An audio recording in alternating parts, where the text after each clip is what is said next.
Hello, aujourd'hui on va parler OSINT, IA, LLM, référentiel, Open Data et comment on peut mettre tout ça en œuvre et uniquement avec de l'Open Data et du logiciel libre.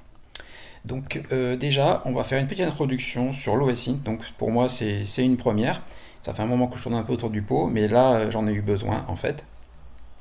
Donc on va demander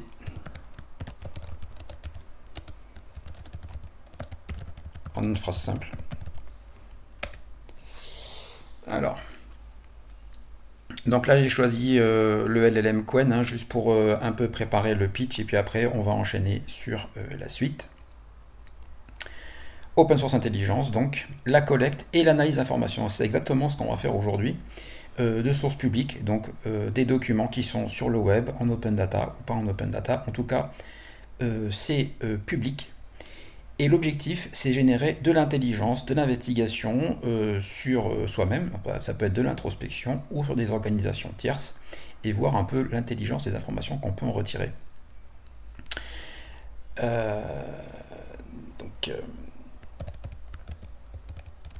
Imaginons maintenant qu'une entreprise publie sur un PDF.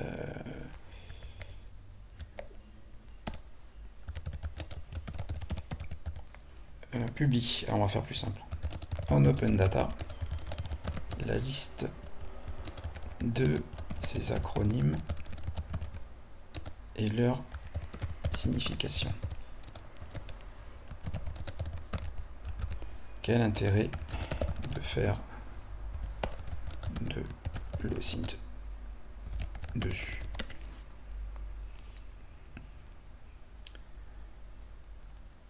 Alors, peut aider à comprendre la structure organisationnelle, ses processus de travail. Donc, l'OSINT sur la liste des acronymes et leur signification d'une entreprise peut aider à comprendre sa structure organisationnelle, ses processus de travail, ses stratégies, ce qui peut être utile pour l'analyse de la concurrence, l'évaluation des risques et opportunités et l'identification de partenaires potentiels.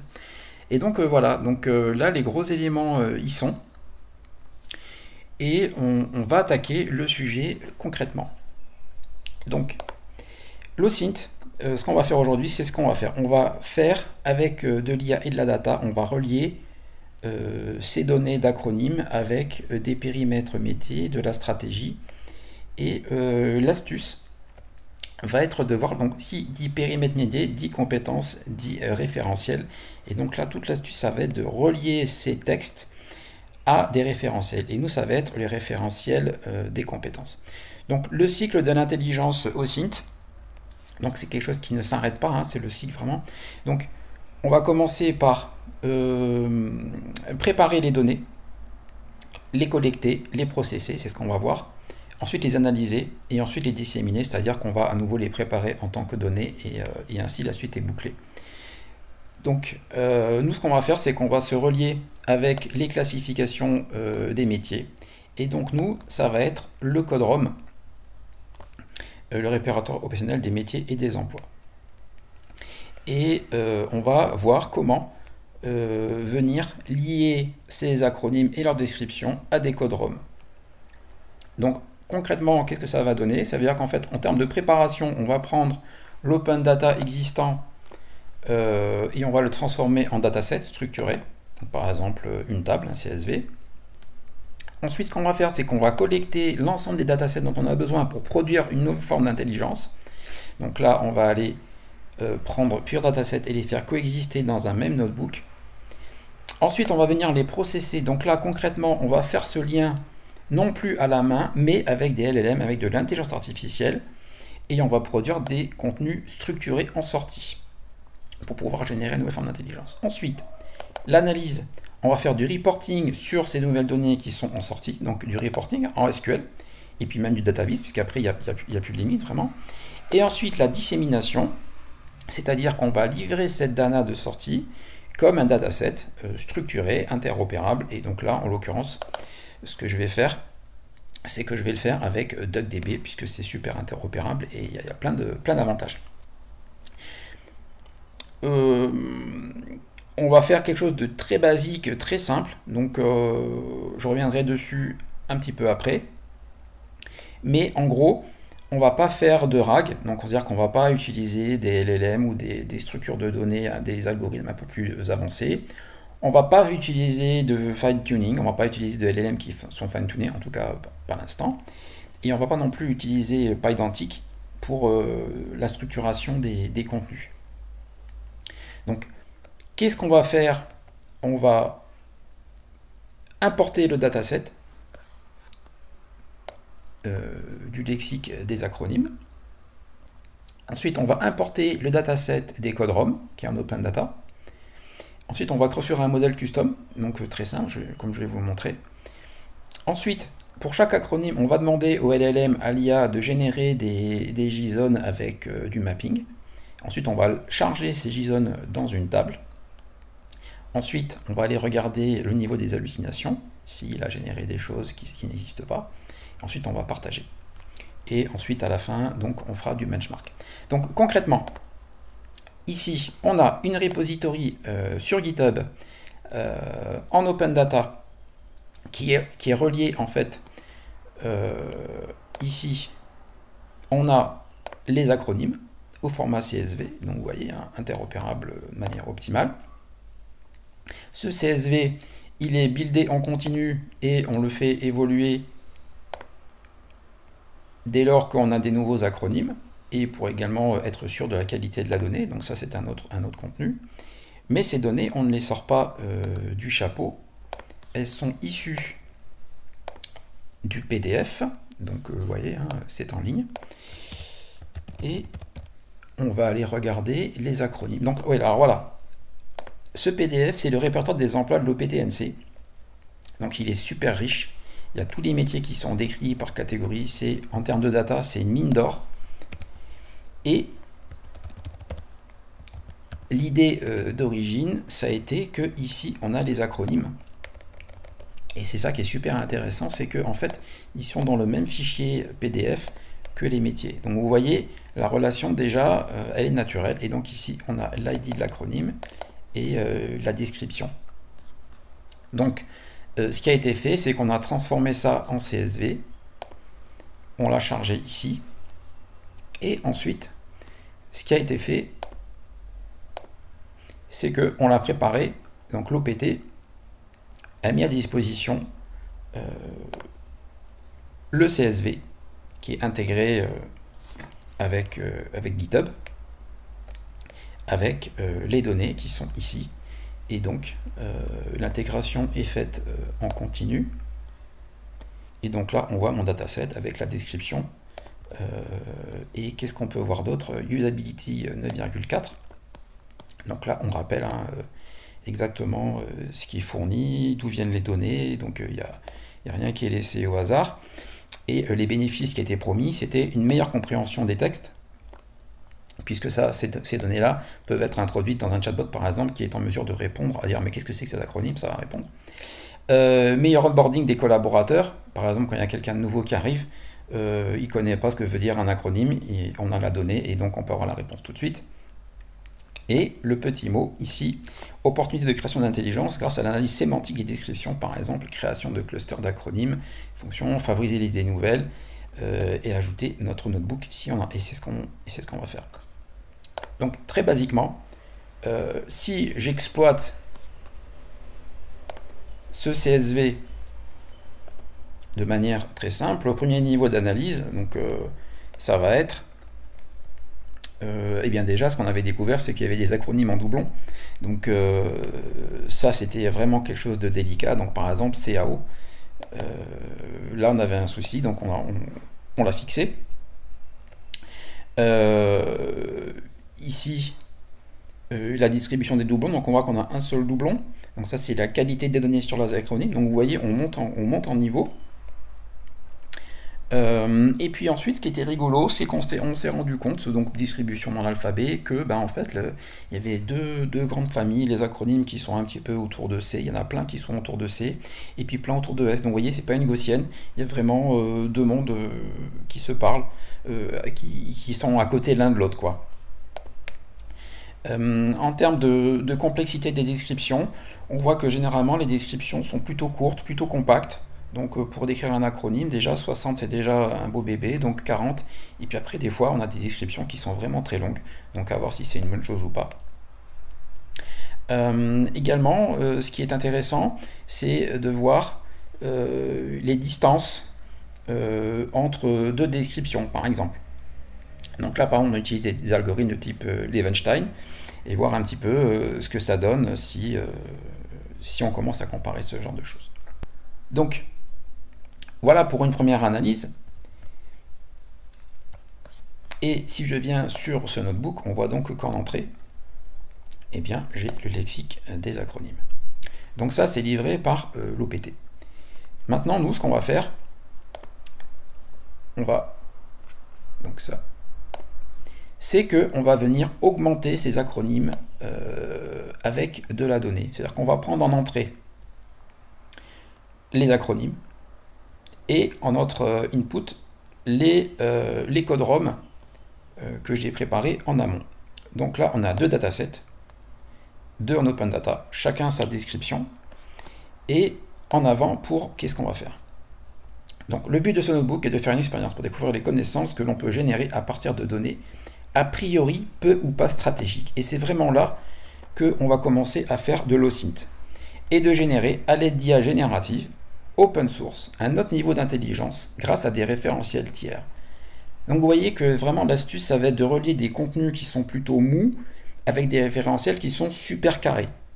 Donc là, qu'est-ce qui est super carré? C'est les codes ROM. Il y a des codes et des descriptions et c'est comme ça.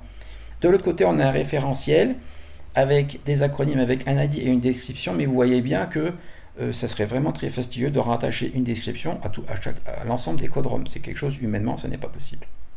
En tout cas, c'est super coûteux.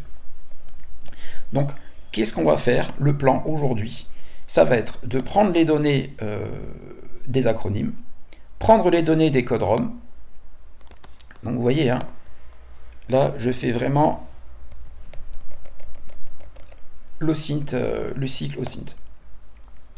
Customiser un modèle d'IA qui va analyser les acronymes afin d'en déduire un code ROM. Pour chaque description, il va se dire, bon ben voilà, ça potentiellement, c'est tel code ROM, c'est tel code ROM, c'est tel code ROM. Et pour chaque acronyme, décrire et lier les métiers associés à cet acronyme, comme je viens de l'expliquer. Ensuite, on va venir vérifier la qualité des résultats, c'est-à-dire que chaque code ROM qui aura été généré, on va venir voir si c'est pas une hallucination par hasard. Un code ROM dont le code ressemblerait à un code ROM, mais qui n'en est pas un. Là, on n'a pas fait de RAG, donc on ne peut pas avoir la garantie. Donc ça serait peut-être une évolution à faire. Et ensuite, on va explorer les tendances des métiers et compétences déduits grâce aux descriptions des acronymes. Et donc là, on est dans la partie analyse. Qu'est-ce qu'on ne va pas faire? Pour une fois, je vais dire ce qu'on ne va pas faire. Pas parce que c'est pas intéressant, mais c'est parce que je voulais pousser cet exercice comme ça.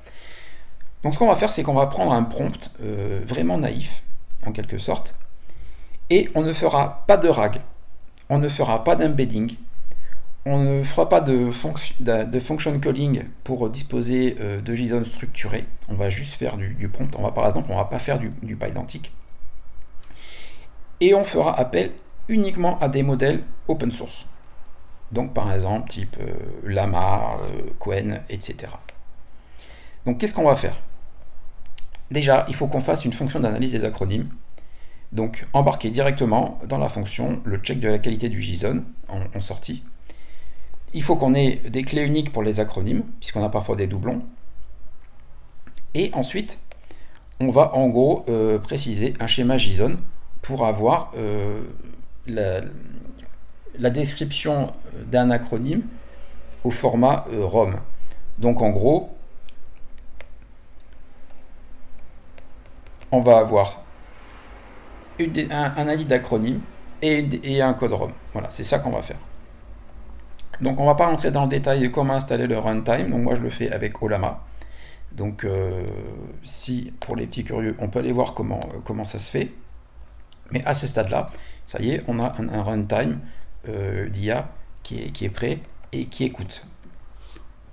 Ensuite, on va choisir un LLM. Donc c'est là qu'on va venir choisir plusieurs modèles d'intelligence artificielle. Ils sont tous open, ils sont sur des galeries. Donc voilà, hein, je vais venir en choisir par exemple ici. Voilà, et je viens choisir ce qui m'intéresse. Donc là, vous voyez, je le mets dans une variable, ce qui fait qu'après, je vais pouvoir venir jouer avec et les comparer. Ensuite, très important, je vais customiser le LLM. Donc ce qu'on va faire, c'est que on va préparer un prompt et ainsi il sera prêt à exécuter certaines tâches. Donc, ce qu'on va faire, c'est qu'on va préparer un fichier de modèle, on va faire une sorte de modèle à nous au-dessus des modèles qui sont préparés à l'avance, par exemple par Meta. Donc on va dire qu'on dérive du modèle de base et ensuite on lui donne sa mission. Donc là, vraiment super naïf. Tu es un expert en ressources humaines, ta spécialité est de lier les activités ou des sujets au référentiel des codes ROM de France Travail. À chaque fois qu'on te pose une question, tu réponds la liste des codes ROM qui sont en lien. Réponds avec un fichier JSON et uniquement avec un fichier JSON. N'explique pas ni ne commente. Des fois, les LLM sont en train d'expliquer. Ensuite, je lui donne un exemple. Donc, vous voyez, je lui donne la leçon. Exemple, pour la base de données, pour base de données. Donc ça, c'est un acronyme, hein, BDD par exemple, ça c'est la description. Tu répondras avec un JSON valide structuré de la manière suivante et en mettant autant d'items que nécessaire. Ci-dessous un exemple avec 3 items. Proposition, administrateur base de données. Et donc là, le code ROM, je lui dis, c'est ça. Alors, on va aller se positionner sur, par exemple, le jeu Open Data des codes ROM. Je me mets en mode tableau. Et donc là, le M1802, on voit que c'est système d'information. Voilà. Architecte. Donc on voit que la base de données, elle est teintée de ce code ROM. Et ensuite, on continue. Architecte système d'information, pareil. M1802. Développeur logiciel. Donc, j'aurais pas dû fermer. On va aller pour l'exercice. Donc voilà, ça c'est le prompt que moi je prépare. Hop, hop, hop. Et donc on retombe sur système d'information, mais par contre on voit qu'on est plus dans analyse programmeur, concepteur développeur, et voire même Scrum Master développement. Donc voilà, je donne un exemple. Très important. Plus le JSON sera complet, c'est-à-dire avec une couverture exhaustive des codes, meilleures seront les analyses produites pour la suite pour le data analyst.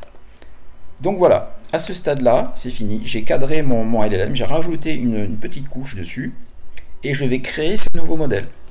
Donc tout simplement, avec le SDK Python de Ollama, je crée le modèle et je l'appelle ROM Expert.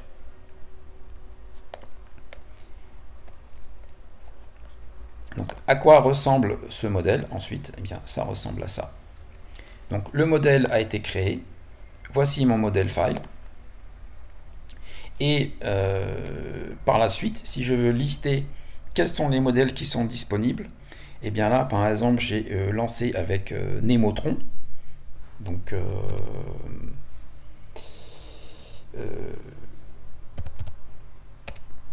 Nemotron.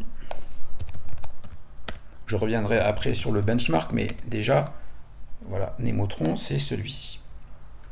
Donc voilà, préparé par NVIDIA, mais qui est un dérivé de Llama 3.1. Donc il va me dire, les modèles de base, c'est Nemotron, donc avec toutes les métadatas, hein, d'où ils viennent, voilà, on vient que c'est le modèle Llama, le digest, toutes ces informations-là. Mais en plus, par-dessus, on a un nouveau modèle qui est apparu, c'est ROM Expert. Donc à ce stade-là, voilà, on a notre modèle, il est prêt à être utilisé. Ensuite, on va créer la fonction. Donc la fonction, en fait, elle va prendre en entrée un acronyme. Donc à quoi ça ressemble? Eh bien en fait, on va prendre, on va appeler le modèle ROM Expert, on va lui donner le prompt, Dans le prompt, on dit code ROM 2, puis là je donne le descriptif de l'acronyme. Et en sortie, j'ai la réponse en JSON comme par magie. Et je compte sur le LLM et sur son intelligence pour me donner un JSON qui correspond à mes exigences. Donc là, on revient sur le schéma qui a été donné auparavant.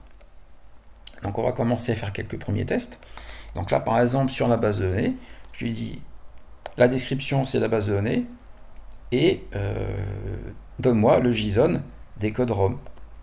Et donc là, base de données, proposition métier liée, donc il va me dire, eh bien tout simplement, le code ROM et le métier. Voilà, donc là, j'ai mes premiers éléments de réponse en automatique, et vous voyez qu'il a été plutôt généreux, Nemotron, spécialiste en gestion des données, analyste système d'information, concepteur, développeur de base de données, vous voyez, c'est super complet. Donc là, on peut continuer. Donc voilà. Et après, ce qu'on va faire, eh bien, il faut prendre, on va venir prendre toutes les descriptions d'acronymes, et donc, pour juste montrer très simplement, j'ai attaché les deux datasets des acronymes, donc je viens juste faire une lecture. Donc là on voit l'ID acronyme et l'ID acronyme unique. Donc ici on a le descriptif, donc ça c'est vraiment l'open data en entrée. Et maintenant ce qu'on va faire, c'est qu'on va venir lister tous ces acronymes et générer les CSV en boucle. Donc vous voyez, ça prend du temps. Donc voilà, on en a fait 30. Et donc, en sortie, on met l'acronyme unique.json. Donc en fait, on garde ces fichiers comme base de travail. Pour l'instant, ce sont plein de JSON en fait, qui ne sont pas forcément super pratiques à utiliser. Et là, on va passer à la partie au site, où on va passer, donc là on est toujours dans le processing, on va continuer dans le processing, et on va préparer la table acronyme enhanced. Donc là vous voyez que on commence à avancer dans la partie dissémination. Donc avec DuckDB, ce qui est vachement pratique, c'est que bien maintenant, tout ce que j'ai à faire, c'est aller lire tous les fichiers JSON et l'insérer dans la table, juste avec from, et là je viens lire le nom du fichier JSON. Et c'est tout. Donc ça c'est super rapide à faire.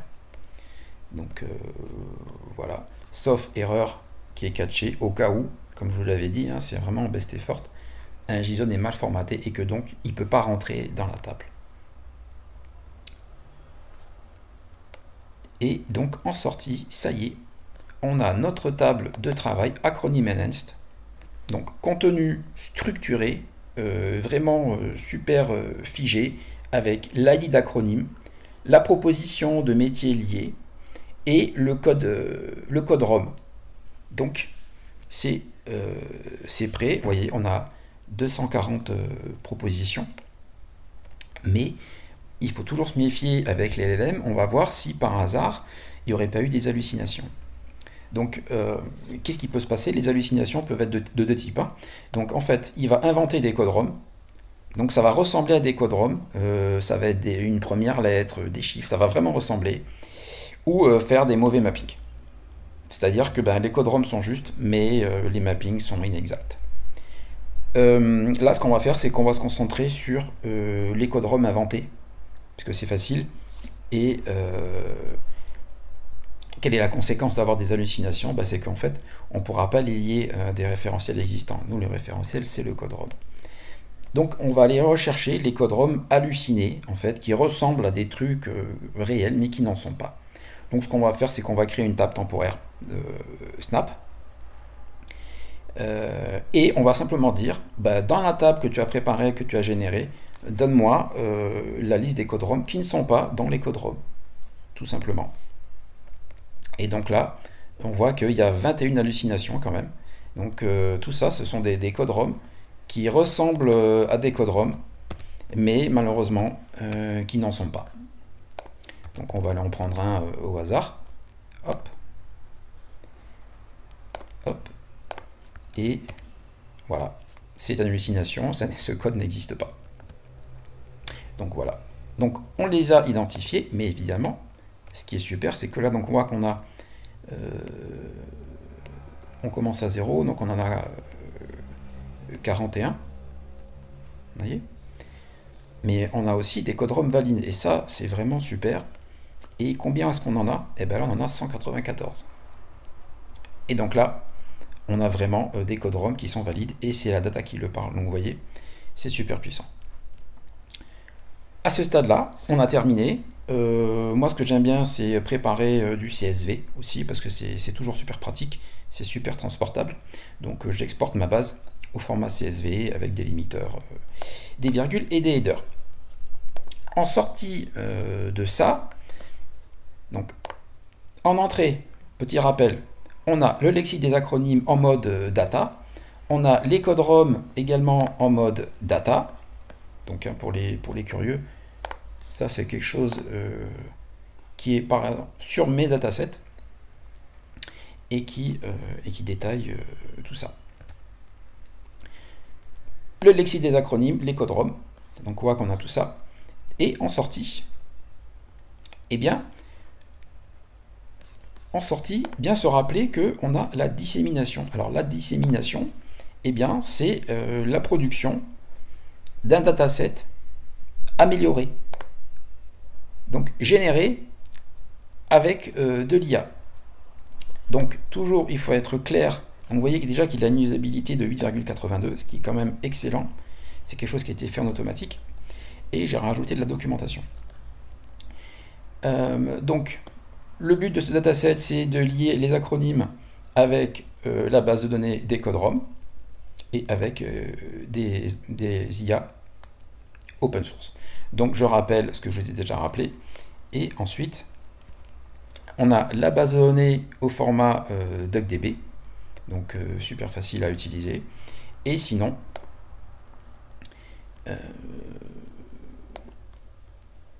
hop, si je viens ici, donc vous voyez, hein, je vous avais promis qu'ils étaient également fournis en mode CSV, et donc là on peut venir voir à quoi ça ressemble directement depuis le navigateur et voir le reporting. Par exemple, des premiers agrégats qui sont produits, PMO, REST-NC, voilà. Donc ça, c'est la description du dataset. Et généralement, pour comprendre un dataset, le mieux, c'est de voir qu'est-ce qu'on peut faire avec. Et qu'est-ce qu'on peut faire avec? Ça nous amène à l'exploration. Donc, la phase dissémination a été faite. Et là, on va basculer en mode analyse. En fait, cette partie d'analyse que je vais vous montrer, elle est faite pour mettre en évidence à quoi sert la dissémination et ce qu'on peut en apprendre. Donc là, maintenant, on est sur la partie exploratoire. Donc, le but, c'est de montrer comment, avec extrêmement peu de code cette fois-ci, même pas besoin de GPU, de quoi que ce soit, comment est-ce qu'on peut venir utiliser ces données. Donc, en input, qu'est-ce qu'on a? On a le référentiel des codes ROM et le dataset des acronymes augmentés avec les codes ROM. Donc tout simplement, on va venir attacher ces sources de données dans la base de données et on va retrouver nos petits GenAI, Snap, les vrais codes ROM, donc tout ce qui n'est pas halluciné. On va aller jeter un œil du côté des codes ROM. Donc vous voyez que mes schémas, mes bases de données sont reliées. Donc j'ai tout ici qui est disponible. Et une première analyse, donc analyse des grands domaines. Donc j'ai ceci.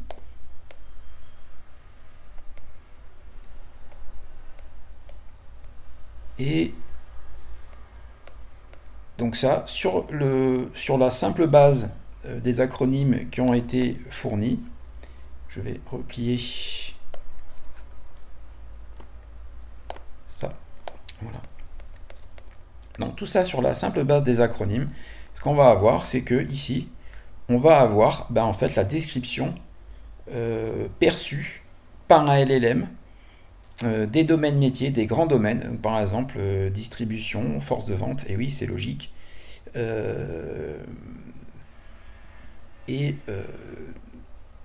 donc on a fait le lien, support à l'entreprise, construction, bâtiment, travaux publics, c'est logique puisqu'on déploie des réseaux, installation et maintenance, spectacle, parce qu'il y a de l'événementiel qui sont remontés dans les acronymes, donc tout ça remonte, et ça remonte parce que on l'a décrit dans ces acronymes qui sont en open data. Donc vous voyez, force de vente, voilà, on a tout, sauf que on l'a généré à partir de la donnée.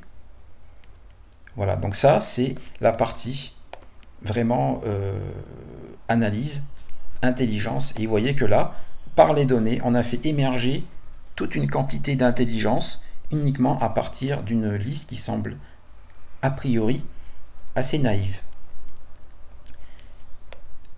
Voilà donc pour la partie analyse. Maintenant, concrètement, donc on va partir en mode conclusion. Donc pourquoi ces classifications? Donc là je rentre dans le détail dans l'article, mais par exemple on peut travailler sur les compétences, détecter des tendances pour une organisation au fil du temps par exemple, entre autres. Donc tout ça je viens de vous le démontrer, et ça je vous l'ai montré dans le notebook. Et ensuite vient la décision de se dire, bon bah oui, mais quel LLM choisir? Donc là, sur Kaggle, je les ai fait tourner avec du GPU. Et donc, comme métrique, comme KPI, j'ai choisi de prendre le plus important, le nombre de codes ROM hallucinés, le nombre de COM-ROD valides, de code ROM valide, et le temps. Donc comme vous pouvez voir, des fois ça peut prendre super longtemps. Donc là, par exemple, pratiquement 9 heures, 6 heures, 6 heures, et c'est sur du GPU, hein, donc 4 heures, 3 heures, voilà. Ce que j'ai voulu mettre en évidence, c'est dire qu'est-ce qui était le plus intéressant pour moi. Moi, ce qui m'intéresse, c'est d'avoir le plus de codes valides possible pour avoir le plus de finesse possible sur l'analyse de mes codes. Donc, ce que j'ai créé, c'est l'accuracy ratio, c'est-à-dire le nombre de codes valides sur le nombre de codes totalement générés. Là, on a toutes les performances alignées. Donc moi, j'ai mis sur la rampe réflexion, qui avait fait pas mal de buzz à l'époque. Lama 3.1 de base, entre guillemets, 70B. Le Lama 3.1, 8B. Vous voyez, hein, 4 minutes, il est tout petit, c'est un 8B. NVIDIA Nemotron, 6 heures de processing. Qwen, donc dans sa version la plus grosse que j'ai pu, donc 72B.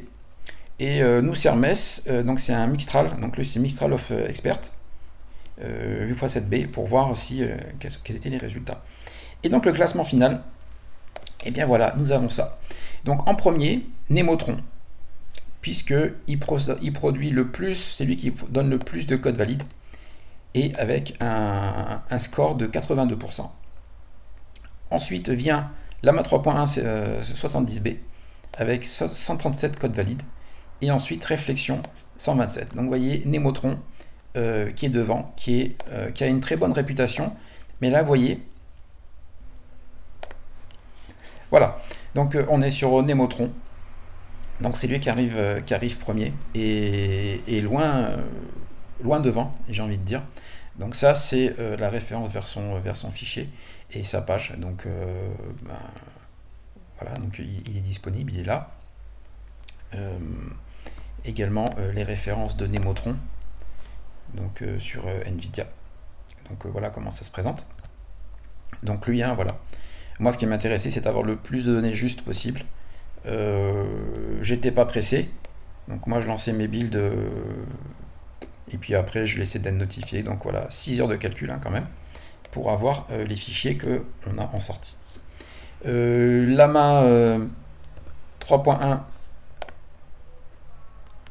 le classique, dont est issu Nemotron, et puis Réflexion, qui avait fait pas mal de buzz et qui est ici, qui est disponible ici. Voilà. Donc, eh bien voilà, hein, on a fini. Et ensuite, dans les bénéfices, eh bien, moi j'ai juste fait ce dataviz, mais évidemment, on peut pousser l'exercice plus loin, voire le relier à d'autres datasets, et puis continuer comme ça à escalader dans la génération d'intelligence. On a fini la démo du jour. Juste pour vous montrer un petit peu les liens entre l'intelligence artificielle, et tout ce qui est gestion de la RH. Donc il y a plein de manières de l'utiliser. On peut faire des chatbots pour favoriser l'onboarding, faire ce genre de choses. Comment générer des résultats? Donc vous voyez là, c'est la citation que j'ai faite. Un système d'intelligence artificielle ou système d'IA est un système automatisé qui, pour des objectifs explicites ou implicites, donc là pour moi l'objectif explicite, c'était de prendre une description et de le lier à un code ROM, déduit à partir d'entrées reçues, donc là les acronymes et les codes ROM. Comment générer des résultats en sortie? Donc en sortie, c'est-à-dire le lien entre une description d'acronyme et un code ROM. Des recommandations de décision qui peuvent influencer sur les environnements physiques ou virtuels. Différents systèmes d'IA présentent les degrés variables d'autonomie et d'adaptabilité. Voilà. Et ensuite, je mets la référence vers ce super document qui est vraiment passionnant sur les différentes stratégies d'usage de l'intelligence artificielle en matière de gestion des ressources humaines dans la fonction publique d'État. C'est un document qui est vraiment passionnant. Il n'est pas très long à lire et il y a plein de cas extrêmement concrets sur comment utiliser l'intelligence artificielle, notamment générative, dans les domaines RH. Donc ça va du recrutement à la formation. Donc c'est vraiment passionnant. Franchement, ça vaut vraiment le coup d'aller le lire. Voilà. Eh bien, on a fini la démo du jour. Donc OSINT, hein, Open Source Intelligence. Et donc vous voyez, dès qu'on a des choses en données, y compris si c'est des données molles, grâce au référentiel, on peut faire coexister les deux et générer de nouveaux niveaux d'intelligence. Et donc là, la boucle est bouclée. Et ce sera tout pour aujourd'hui. Donc, continuez à être curieux, à apprendre, à imaginer de nouveaux cas d'utilisation, mais surtout préparez de la donnée de qualité et mettez les données en relation. C'est vraiment ça la source de l'intelligence.